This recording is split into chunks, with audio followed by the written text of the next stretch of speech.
come home for 2 games now. What is your opinion of the upcoming 2 games?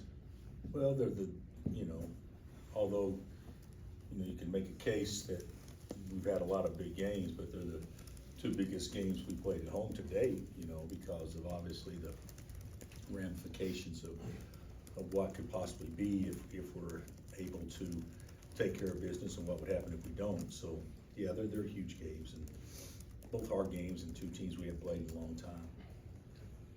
Bill, I realize there could be a lot left in this season, but from what you've seen in nearly 4 months of play from this year's team, in 10 years from now, what's going to come to mind when you think back on what these guys are and have been, and what you've seen so far? Well, I think back 5 years from now, 5 years ago, hell, I have a hard time remembering anything about it, so I don't know that I'm sure that this team will be always thought of as a team that maximized their talent, about as well as any we've had up until this point, and love to compete, and gave us the best chance to win most night in and night out because they were coachable and tried real hard. So the intangibles that I would think about this team would be, in that A plus type range, because I've really enjoyed this team a lot. Was the plan always to medically redshirt Kyle, or did that come over time? Well, you can't come over. You can't make a decision until he gets a chance to get healthy. So when you can't play a guy and then decide you're going to redshirt him, then him be 100% healthy. The whole key was, could he get healthy? And the answer is he's not 100% yet. So it's an easy decision to medically redshirt him, in large part because he's not healthy enough that he could be his best out there for us. Had he been healthy this year, what would you have hoped he would have been able to accomplish as a redshirt freshman? I don't know. I hope he would have been able to contribute some. He would have had to beat somebody out that's playing ahead of him in order to do that. But Kyle's he's a talented young man and a terrific athlete. And, he's got a chance to be a really nice player. But I wouldn't put him above right now in the if you're doing a depth chart, I wouldn't put him above the guys that are playing right now, though. Coach, I think after the game of the night, somebody asked you about being on the one line, and I think you said you didn't maybe see that with this team. Did you have a vision maybe before the season of if things fell into place where this team possibly could be going into March? Well, I think the whole thing with when you look at your team, your goal is every year is to maximize your team to the point where they're playing their best when it counts the most, and also to get them playing as close to their ceiling as possible. I hope we haven't done that yet. I think we've been fairly consistent of late in how we performed, but I hope the best ball's still ahead of us. Be quite honest with you, I don't think that I envisioned that at the end of the year we would control our own destiny on what actually happens beginning postseason, whether it be capturing a league. Controlling your own destiny also means you probably have to win out. So but Texas could say the same thing as well. But capturing a league and being a real high seed in the tournament is all in front of us if we do what we're set out to do. You don't need help from somebody else to do it if you take care of your own business. There's been a lot of years where we needed some help to fall our way to get to where we want to go, and that still may very well be the case. But the reality of it is we put ourselves in a good position where it doesn't have to be the case if we perform at our best from this point forward. But there's no guarantees on that. So, obviously I didn't envision that. We haven't talked much about it since the beginning of the season. I remember asking you then kind of the pressure of being the defending champs, but it doesn't seem to have been a factor all year.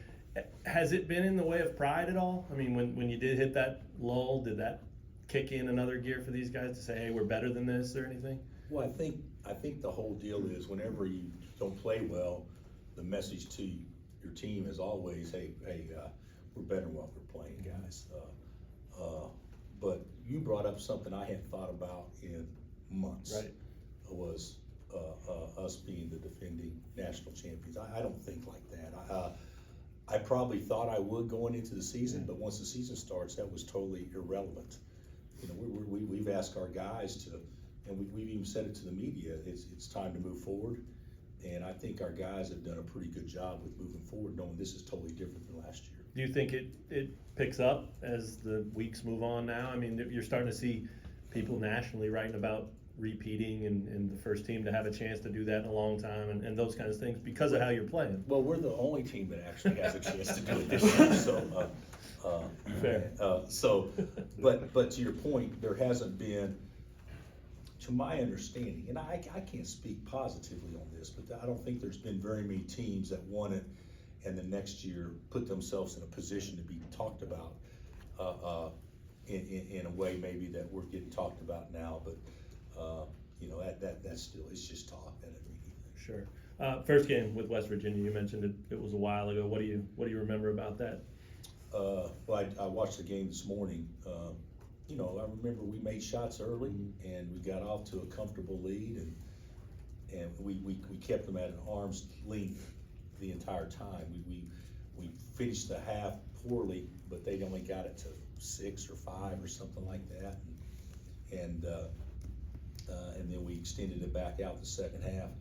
We were fortunate that Johnson didn't play the first game, and he certainly makes a big difference from an athletic standpoint and from a defensive standpoint, you know, because he can hawk the ball about as well as anybody in our league. So I thought we caught some breaks in the first game that maybe people didn't realize they were quite as big a breaks as what I thought they were at the time. They turned out to be that way. So they're very capable, and you guys know that.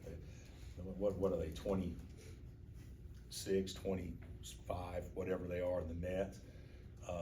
But they still need probably to get a couple more wins to solidify some stuff, and you know, this would be a huge game for them, as it's going to be a huge game for us. So I think it'll be a pretty exciting Saturday. I'll ask you a GB question, a two-parter now. Stevenson was 4 for 14. What'd you guys do? Was that your defense? And then the second part, you got to the line, I think 19 times. Was that an emphasis, and will it be again? Well, whenever you play West Virginia, I think you have to be aggressive offensively because they're going to play very aggressive defensively. So I mean, you can't be timid. So I think getting to the paint, you know, when you play Bob's teams are always something that's important to do, because they'll blow up handoffs and deny one pass away, which puts pressure on your players to go make plays. So, and we did a decent job of that the first time. And Stevenson going 4 for 14. You know, I'd like to think we defended him decently, but I've seen him take the same shots that he missed against us and go 9 of 14. So he's talented enough that he can get his regardless of how well you play defense. Are you impressed with DeJuan's assist to turnover of late and for the season? Yeah, I don't know what it is for the season. What is it, about 4 to 1 or 3.5 to 1, something like that. But yeah, he's been really steady with the ball. And, you know, it's pretty nice that, you know, he can play 3 games and play 35 plus minutes basically in each game, and you know, average less than 1 turnover a game when the ball's in the hands as much as it is. So yeah, I've been real pleased with DeJuan. How's the health of Zach and everybody that's been named? Well, Zach can play, but he's not 100%. Zuby can play. He's closer to 100% than Zach, but he's not 100%. Joe doesn't feel well, so Joe's been laid up the last 2 days and won't practice today. Hopefully we can get him back tomorrow. But you know, this time of year, I don't know that anybody's 100% healthy, so we're all right. We were talking about medical. Could Cam get one? A medical? Yeah, I would think so. You know, he's for sure not 100%. So I'm sure that he'll apply for one. if in fact he can't come back, but all indicate, you know, he had to take a couple of days off just last week or whatever because his shoulder was so sore, so, they told him it would take, you know, 3 or 4 months for it to get back to where it should be, and we're not at that point yet. We've talked a lot about Kevin McCullough's defense this season, but how much more comfortable has he looked to you offensively the last kind of 3 weeks or so? I think he's done some things better. I think he's gotten to the line a lot. To me, he's driven it a little bit better. You know, he's a talented offensive player, but he's not a guy that should rely strictly on shoot jumpers. And so I think he's doing a better job of mixing in, being aggressive, with, you know, being a complete player on the floor. He's really, I mean, his IQ defensively is off the charts, and he's done a great job in that area. But to your point, I think he's been better on the offensive end as well. And you just talked about his own leadership and trying to find his own voice. How have you seen that develop over the course of the season? I think it's been good. I do. I think it's certainly picked up. I think there's a lot of things that's picked up since we went to Ames, and I think certainly Kevin's him being vocal and his leadership, I think, is one of the things that's helped us out a lot. Anything else? Thanks, Coach. Thanks, Coach. All right, guys.